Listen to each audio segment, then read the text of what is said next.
last reading from Bidisha And Bureaucracy. I'm just going to say one thing. I so enjoyed Rita's conversation with, I think we both did, but I wanted to just comment that a lot of things danced before my inward eye. Wordsworth here. Yes, I mean, that happened. I could almost see the daffodils in front of my eyes. I mean, like the daffodils, alive.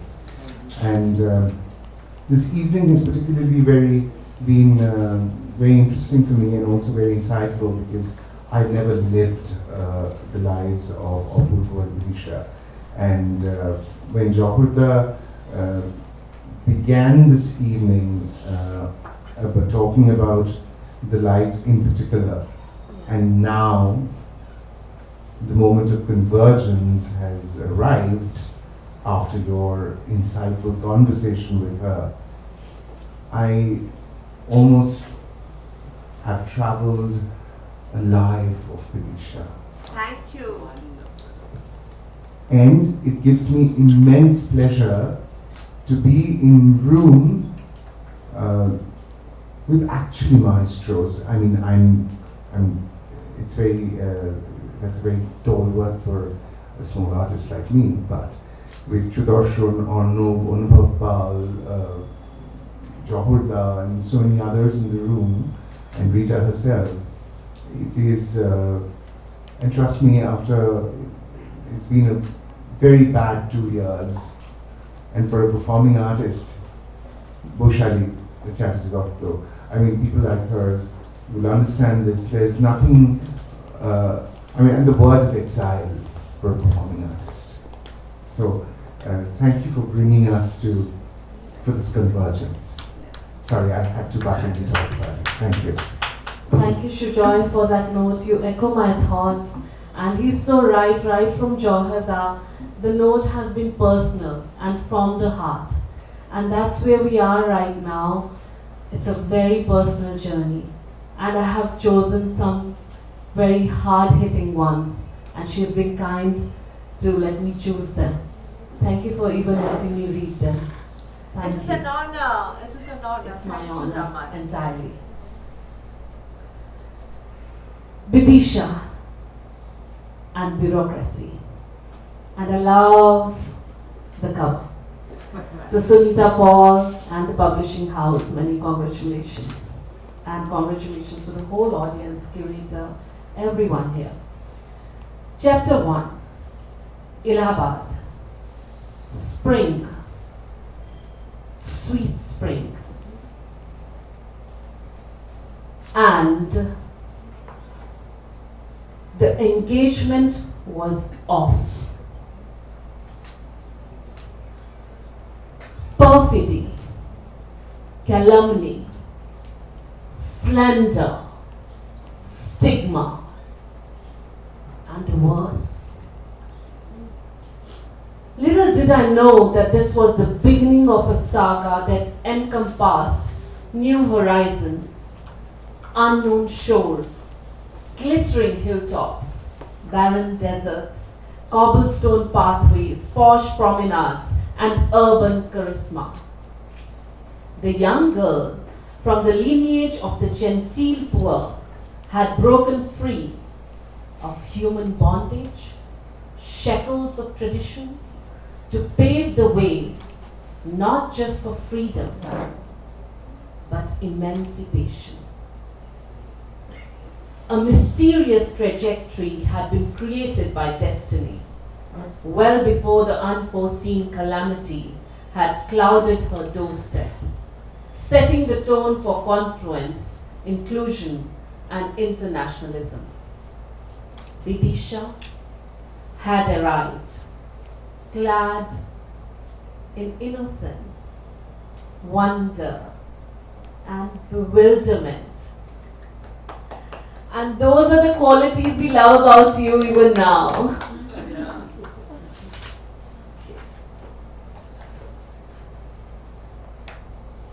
Chapter 2, Alas, Allahabad. Allahabad.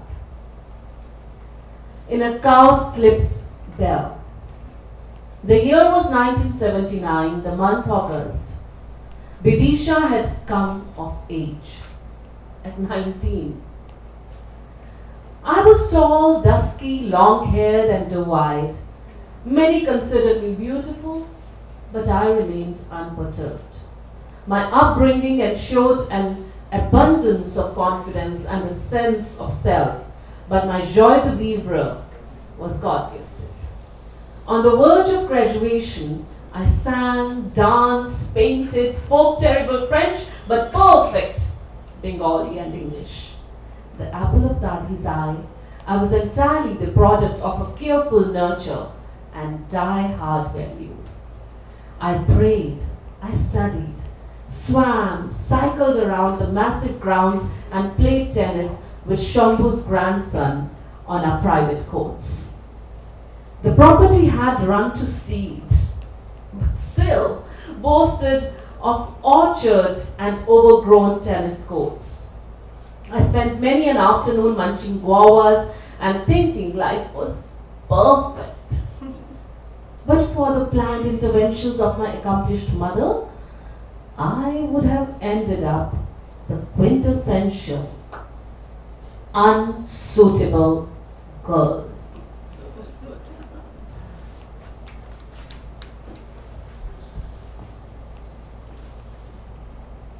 Suddenly, something had gone awry. Very, very awry. The stately mansion was shrouded in gloom.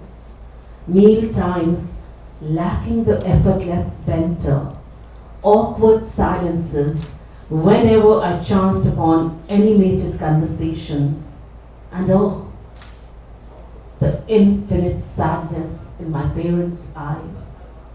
Even Shambhu refused to take me for the joyous rickshaw rides that had been the best part of my weekend during my growing years.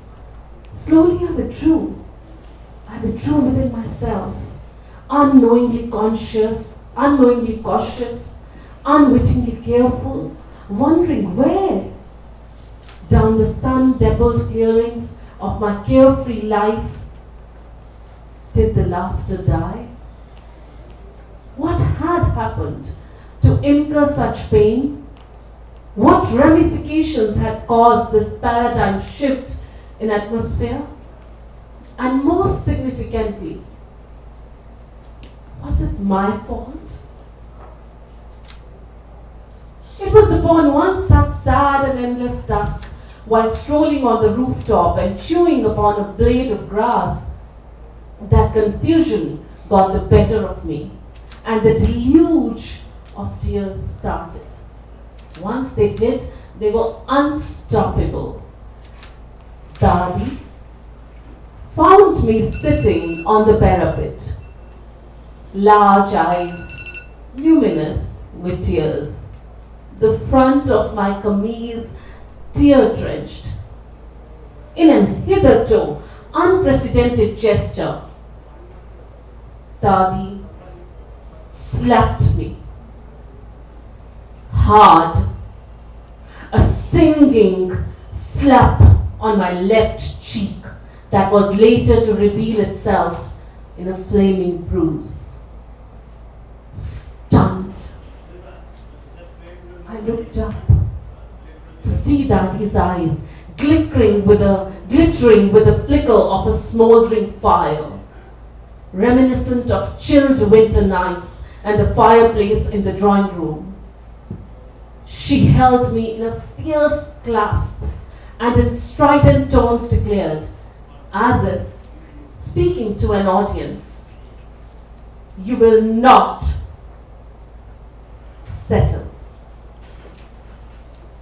Not now, not ever. If I'm not around, I place my strength in you entirely.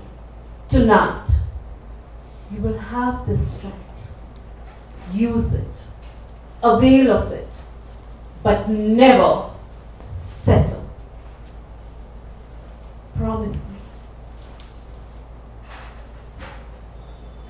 The night was silent. A crescent moon lit up the silver in Dadi's hip-length curls. The fire in her eyes had melted into liquid tears of tenderness. And the fragrance of that embrace, a synthesis of jasmine, sandalwood, and coconut oil. Years later, I would find strength and comfort in that fragrance and remember not to settle. But that night, I hadn't a hint of the complexity of Dadi's statement. However, I realized that I was free. Free of blame, free of stigma, free from human bondage. In a flash, I had inherited the indomitable will of my forefathers, the moral strength to separate wheat from chaff, the ethical discernment that absolution is a personal choice, and above all, to hold my head high. In years to come, I would bequeath the same to my daughters. No mean feat. Dadi had ensured that Bidisha had come of age. That night, dinner returned to normalcy. The idle banter, forced and contrived in parts but prevalent. The food, simple yet plentiful, tasted delicious. Strangely, I noticed that the sorrow upon my parents' face had lifted and been replaced with hope. I would never know of the private meeting that had taken place with Dadi presiding while I shed hapless tears. I would never know of the decisions taken, the heated exchanges, the anger, angst, and pain, for Dadi had orchestrated it all meticulously. Yes, I remembered the stinging slap, the profound words, the incandescent night, and its eerie chill and thrill, tucked it away close to my heart. That night, I slept the sleep of freedom, the sleep of realization, however incipient, the sleep of the strong. And I was ready to brave life.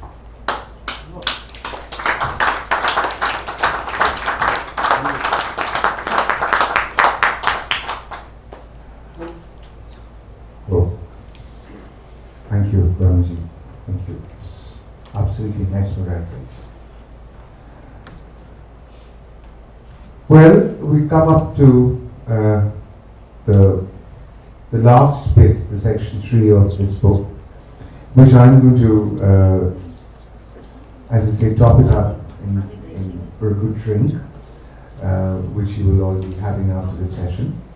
I'm going to top it up with a few lines that kind of sum up the evening and the book for me, and this wonderful young lady for me. Very young. Very young.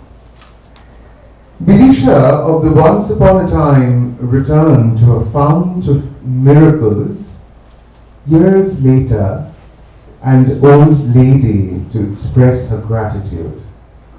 The tree, like her, had aged, but gracefully, carrying its dying branches and withering boughs with contentment and tranquility. She traced her fingers to the tripping brook, the water untouched by disease, untainted by chaos, clear, clean healing. She whispered, "Thank you for granting me the gift of the mind.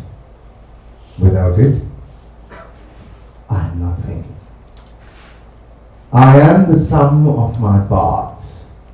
No cliche this, but reality. Through the labyrinthine paths of this charade called life, I remain unchanged. Yes, I have flirted with variety, experimented with range, cavorted with ideas, but my mind always steered me towards the straight and the narrow, cutting my clothes according to my cloth. like my cigarettes. After a lifetime of choices from Jarminar during university days to Goldflake and later Benson and Hedges, I've taken to smoking a hookah of late. As the jasmine scented smoke twists and twirls, drifting into the impending dusk, the dusk that witnesses another day of introspection and self-realization. The theme remains the same. The hookah, like the flower in her hair, tells her, Bidisha, yours is an examined life. The jasmine is you, and you, the jasmine. However, the jasmine notwithstanding, never forsake yourself. আপনাকেই জানা আমার ফুরাবে না, আপনাকেই জানা আমার ফুরাবে না, এই জানারই সঙ্গে সঙ্গে তোমার চেনা ফুরাবে না, আপনাকেই জানা আমার ফুরাবে না। কত জনম মরণেতে তোমারই ওই চরণেতে, আপনাকে যে দেব তবু বার দেবে না, আপনাকেই জানা আমার ফুরাবে না, এই জানারই সঙ্গে সঙ্গে তোমার চেনা ফুরাবে না। আমারই যে নামতে হবে ঘাটে ঘাটে, আমারই যে নামতে হবে ঘাটে ঘাটে, বারে বারে এই ভুবনের প্রাণের হাটে। ব্যবসা মোর তোমার সাথে চলবে বেড়ে দিনে রাতে, ব্যবসা মোর তোমার সাথে চলবে বেড়ে দিনে রাতে, আপনাকে নিয়ে করব যতই বেচা কেনা, আপনাকেই জানা আমার ফুরাবে না, এই জানারই সঙ্গে সঙ্গে তোমায় চেনা ফুরাবে না, আপনাকেই জানা আমার ফুরাবে না। Encore!